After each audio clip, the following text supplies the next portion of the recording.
Fork time. It's time to do that 4-over conversion. Extend these stock forks. These are the $40 ones, and I'm thinking that the reason why they're $40 is because they have leaky seals on this horrible paint job, so I guess people aren't just willing to put in work for a set of forks for 40 bucks. But yeah, these guys, oh yeah, and there's a little bit of, I guess there's a little bit of pitting here in the tube, but that doesn't matter because I'm replacing that. But yeah, these guys usually go for upwards of like 180 bucks for a used pair. So I feel like I got a deal. So we got to disassemble these guys.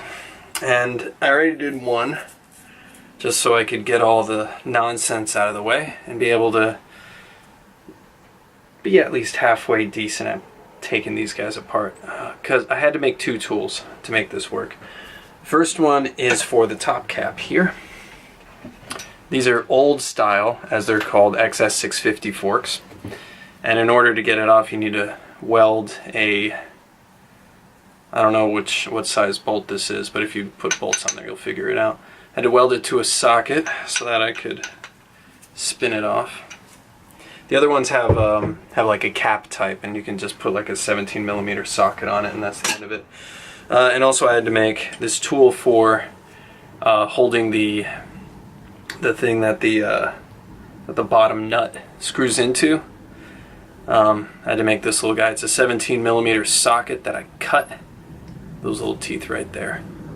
It works just fine. And there's also this old tool I have, which I use on all my Yamaha forks, and that's the nice thing, at least. Like in most Yamaha forks, they always use the same size Allen nut or Allen bolt at the bottom. So I just made this little guy. I just cut off a long Allen key and just welded it to a socket, and that holds that in place. So enough yammering, let's get this thing apart. So I use an air gun to take these off, but if you don't have an air gun, you're better off just taking off the tops with the fork still on the bike in the triple, because that'll prevent the fork tube from moving when you ratchet on it. But I don't care about that. Where's my thing?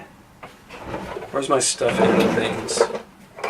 Oh yeah, usually on most other Yamaha forks I've disassembled, you can just kind of use this, like the inner part, instead of making this tool, you just basically just put a bolt on the bottom of a socket, and that holds it in place. Not with this one. This one was different, so it took me a little bit longer to get it right and figure it all out. So, oh yeah, it's right here, sorry. Anyway, let's spin this guy off.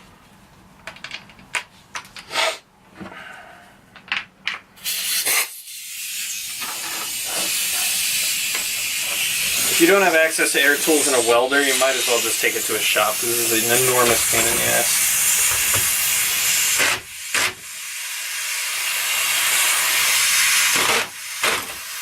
There we go.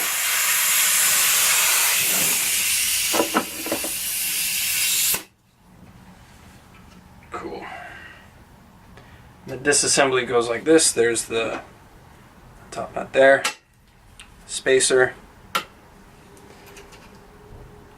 cap for the spring, and then the spring and everything in the fork itself. Now note it again, these are old style forks. New style forks probably going to have different internals, and this one, okay, there it goes. Oh, disgusting.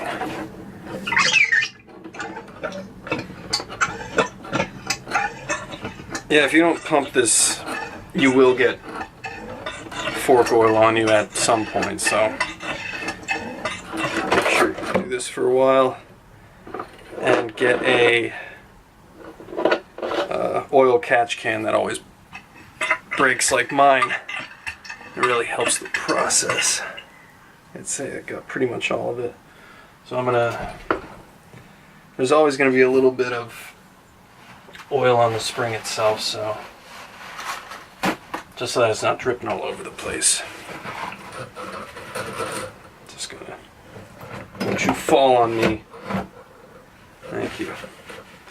I need a workspace at least like 3 times the size of this place, I swear.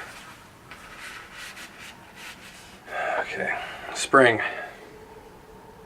This over here.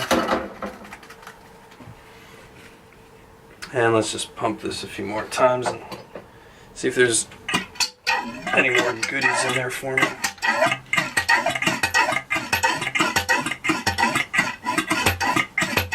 Nope.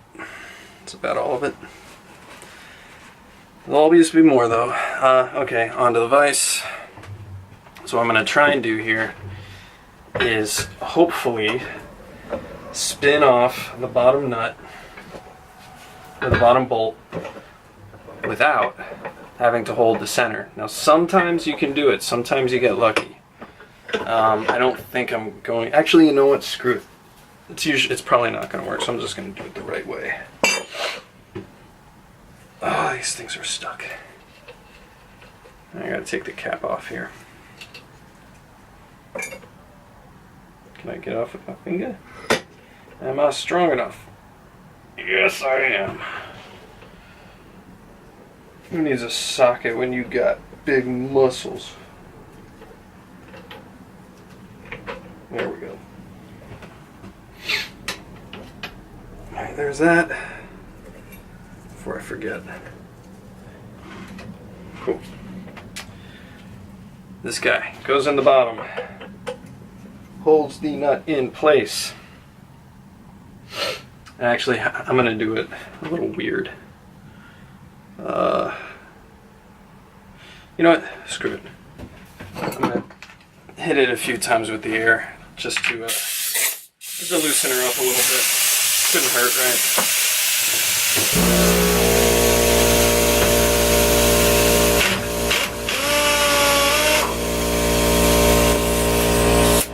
These guys are very old. Very, very, very old forks. So whatever you can do to kind of help yourself out, it's probably not a bad idea to make things a little easier on yourself. What I should be doing is drenching everything in PB Blaster. I'm not that smart. Okay. So I'm actually going to clamp it to the bolt itself, so no one's going to yell at me this time for clamping my forks and vices. Yes, people have done that, and they are correct. But when all the times that I've done it, I've either repainted or polished the fork, so in my mind it really doesn't matter. Okay, so this next part. Got your socket with all the extensions necessary. Actually, let me get... You need quite a bit of extensions to reach all the way down and on top and through the fork to get to this little piece that this clamps onto. And actually, if you take the forks off, you take the top off, and you shine a light down there, you'll see why you need this socket. Yeah, it's weird. I basically just cut up a 17. It's no big deal. Okay, so this goes down top. Get in there.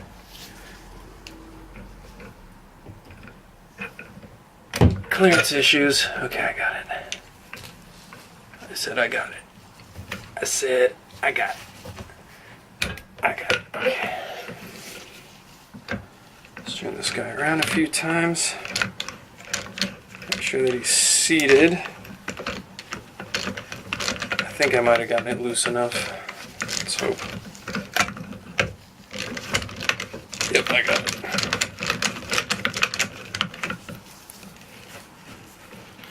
Alright.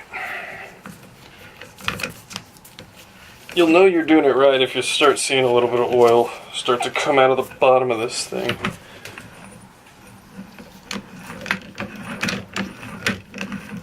So maybe I'm not doing it right.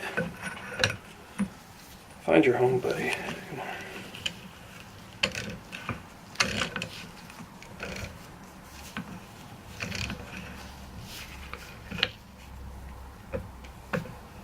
Come on. I could have sworn that's it. Felt like it's home right there. Yep, there's a little coming out. I'm doing it. This a few more times. Yep. This is starting to come out. Oh, it just popped out. That works too. Cool.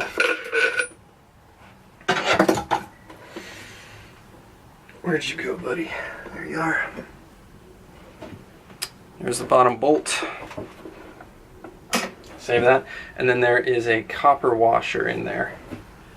That, if you have an old set of forks like me, you're probably gonna have to pry out of there. But just, you know, I'm gonna do that later, but, you know, obviously remember, when you put all this shit back together, don't forget that copper washer. It's very important. I'm gonna clamp this. Don't need you anymore. Now let's separate the tube from the bottom here, and it should just come right out. Just like that. Cool. Now that the fun part. In case no one told you, just get this guy out here. And we'll get a rag on you. Keep you from dripping all over the place. In case no one told you, the fun part of this is taking out the old seals. And I really have no good way of doing this. I mean, it's terrible how I do it, I admit. But what I don't end up doing is I end up scarring the bottom of this. That's bad. But so I'm going to do that off camera. You guys can struggle with that all you want. But really, there's no good way of doing it. Just get in there, try and pry the bastard out. If it's a newer style fork, you can usually get lucky, and it'll just pop right out. But if you're dealing with something crusty like this, PB blaster, brute force, pry bars, whatever the hell you got, and that'll get it. And that'll get it usually pretty okay. Okay. So there's a circlip here holding this all on, and frankly, I'm not going to replace this either, even though it's completely disgusting, because it's metal and it's not cracked and it's doing its job, so I'm just going to keep it. But try to pry this guy out of here. Come on, buddy.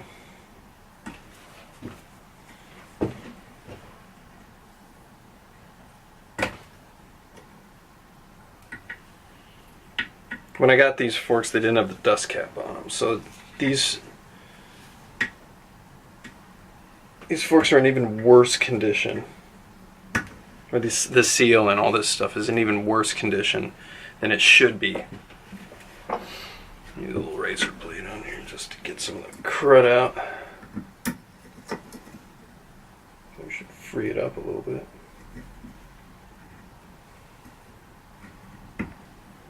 Just enough for me to get it started. Now looking for miracles here.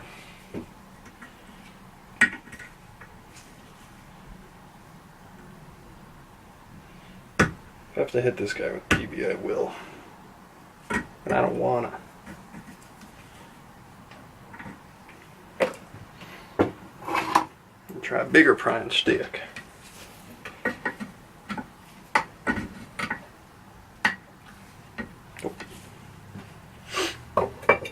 Alright, caveman time. Just to get her going. Just a few little tippy taps.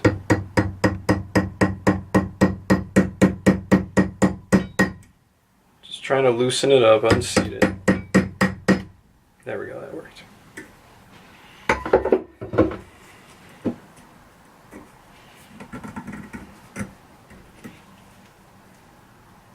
There you go. And then the spacer should just come right off, and it does. And now you have the unenviable task of removing the seal. I'm gonna do that off camera. No one wants to see that. I don't even want to do it. Like,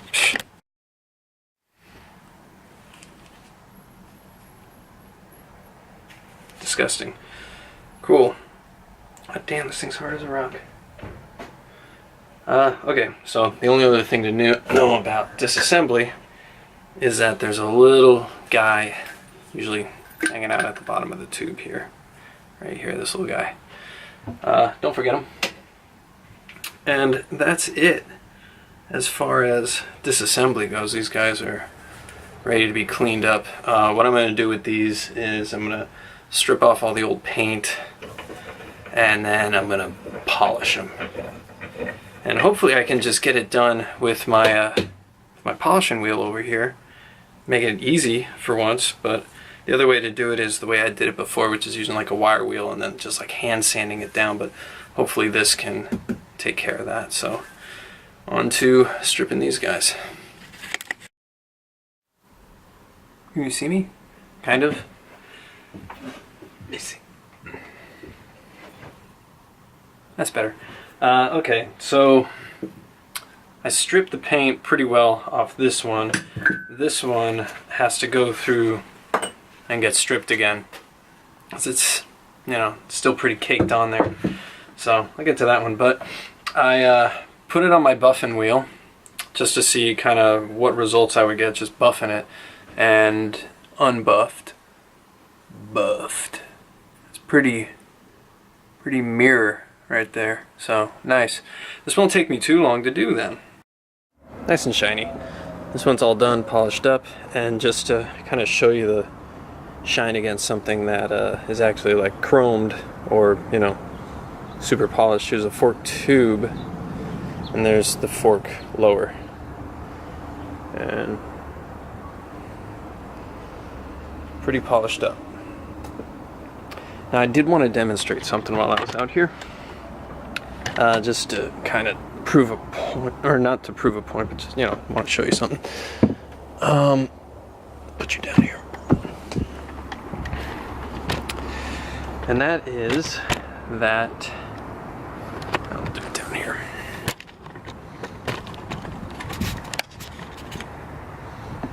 That is that, even though as nicely as these guys are polished up,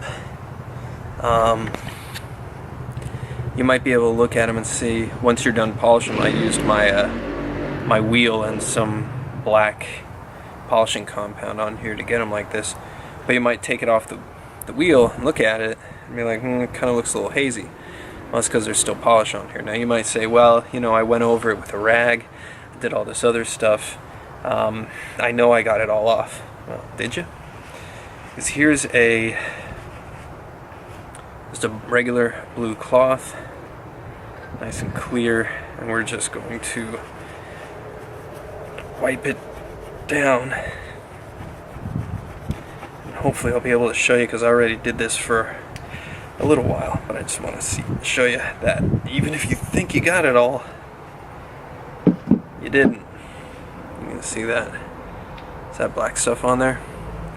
That's polish left over, and that's what's making it hazy. So even though you think you got it, keep going. And I like to use a blue pad for this, just so that I can very plainly see the dirt that's being, or the polish that's being picked up on here. So just keep going, and it'll really bring the shine out. But one down, one to go. Alright, let's rebuild the front forks. These guys are nice and polished, but after I'm done, they're going to be oily and disgusting. So I'm just going to have to run some, you know, just basically clean them up a little bit more, because they're going to look pretty dull and disgusting when I'm done. I already said that. I'm just wasting time while I put my gloves on my already dirty hands. Alright, first things first on these guys, we got to put the seals in, but actual first things first, we got to clean up all that gunk that's in the seal, where the seal sits.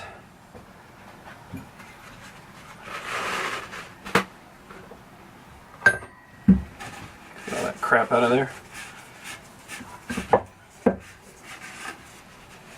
As much as we can.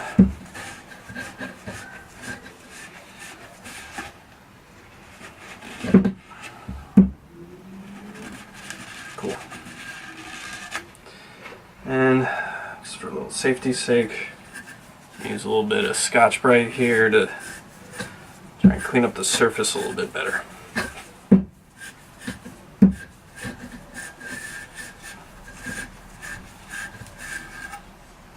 then get any Scotch-Brite residue off.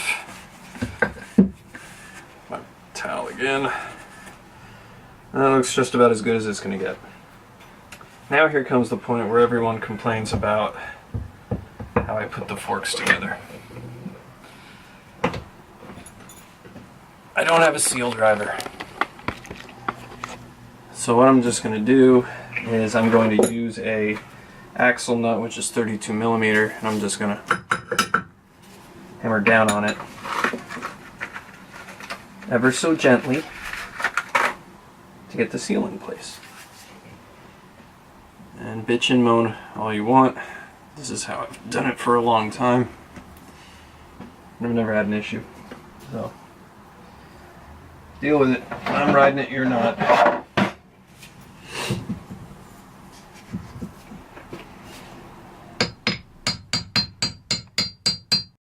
Alright, when your seal's in there, and basically you know when you can see the recess for the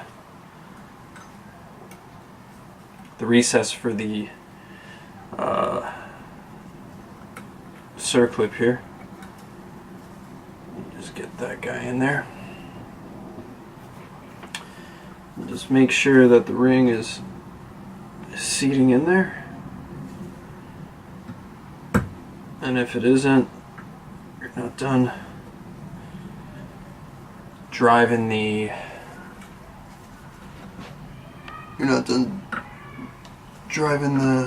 seal in.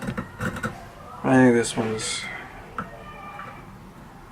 pretty good. Just make sure. Now this is still pretty crusty, the circlip. So I'm gonna do a little convincing. Just make sure it finds its home. If you actually clean your parts, you won't have to do this.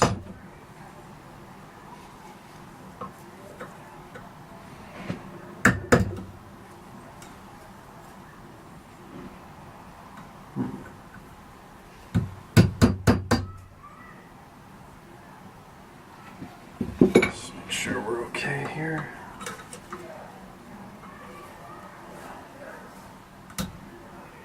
Yeah, it's in there. Cool. Actually, I don't think so. Hang on. Alright, it's good now. I just had to clean up the circlip a little bit. Make sure that it's seated in there nice and flush. Okay, now what? Fork tubes.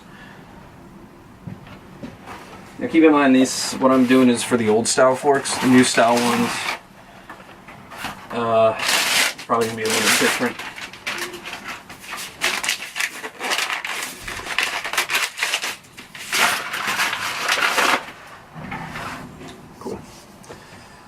Now, oops, let's take the cartridge out of the old ones here. Come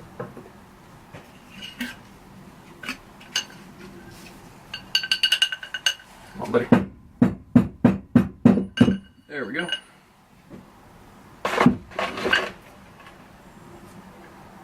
Cartridge. Now, when you put this guy, well actually, I gotta put the tube in first. And being that my hands are nice and oily, I'm just gonna transfer a little bit of that oil onto this thing. Make sure it slides into place easy. Oops, let me readjust this.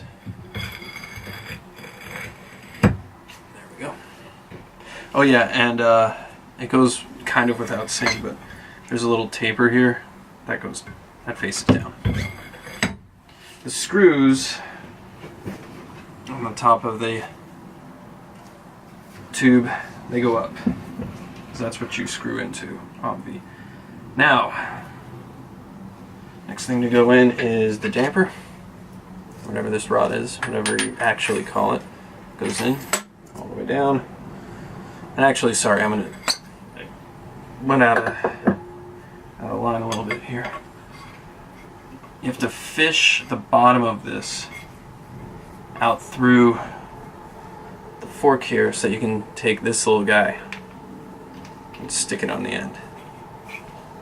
And what that enables you to do is screw into the fork.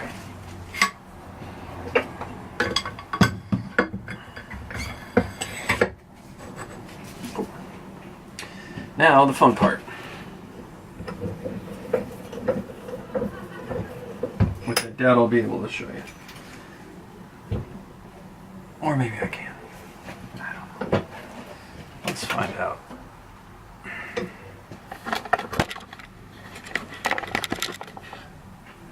Yeah, that'll work. Okay, let's rescrew this thing. Let me make sure I have all my things. Here's the bolt. I made sure that the copper washer, it's still seated in there, so I'm not going to move it. I'm just going to keep it as is. Let's get all my extensions. Go in here. And I did need a longer extension because I added 4 inches to the tube. So I got a little guy on there. Let's put you in. Obviously, you want to make sure that the fork tubes are fully compressed. You can slide this guy in here all the way. Actually, let's do this. There we go, just enough to hold it in place, not killing it. Make sure this guy finds his home. And I think that's it. Cool. And snug it up.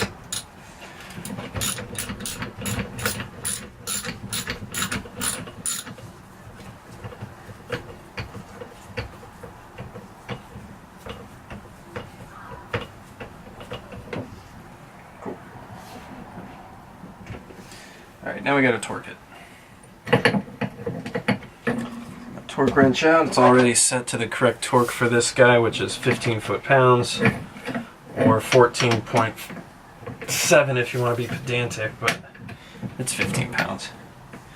And I actually need to clamp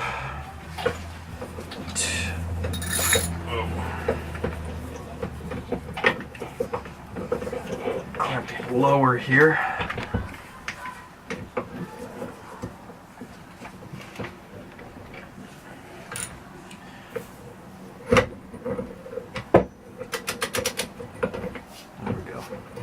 Get it to 15. There we go. Nice and easy. Your forks are now together. Hooray.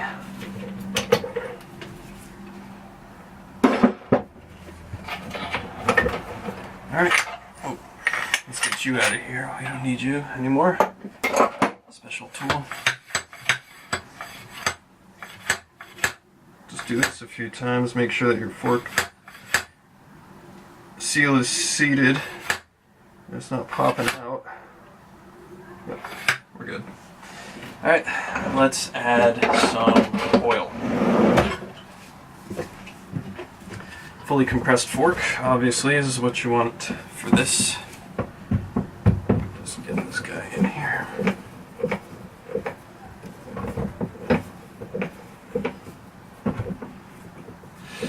And I honestly don't know the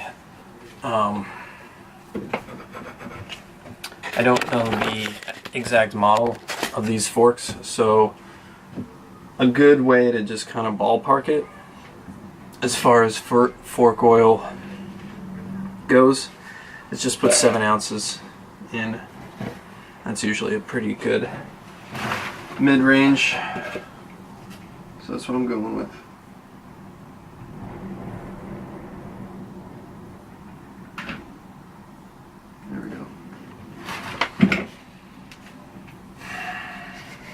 see, am I forgetting anything?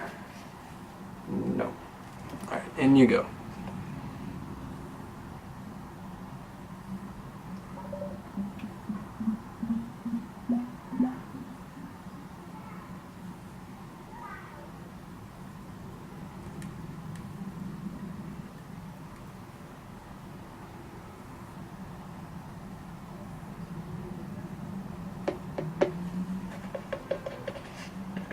Cool. Alright, now let's just do this, move it around, make sure that the oil gets in everywhere.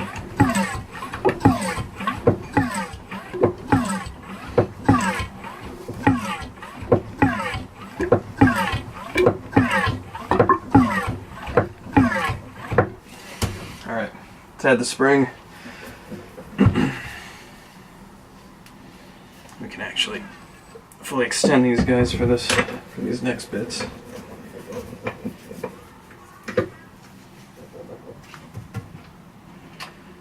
Where's my spring? Here it is.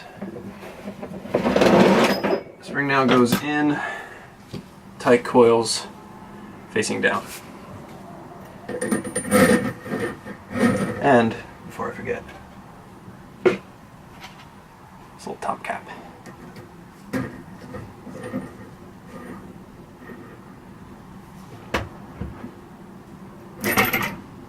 It's on there. Cool. Sweet. Okay, and now, where is it? Now comes the part where you have to do a little bit more trickery. And that is setting the preload with a spacer. Now, the stock spacer for these forks is this little guy right here, this 1.5 inch little dude. Now, being that we just lengthen the forks by 4 inches, we need to make a new spacer in order to replicate the preload that was on here already, which is, you know, 1.5 plus 4, 5.5. And I just had some spare tubing lying around, so I'm just gonna pop that guy in there. And that should be able to replicate the same amount of spring tension preload that we had before. And where's my cap? Here we go. Last little bit.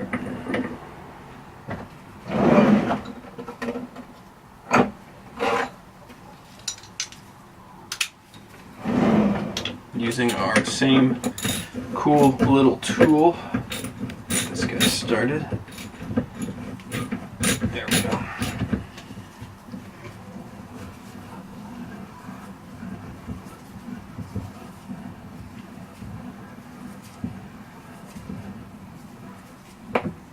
And now, just to 100% make sure that it's super duper tight, I'm just going to lay it down in the vise ever so gently and just snug the shit out of it.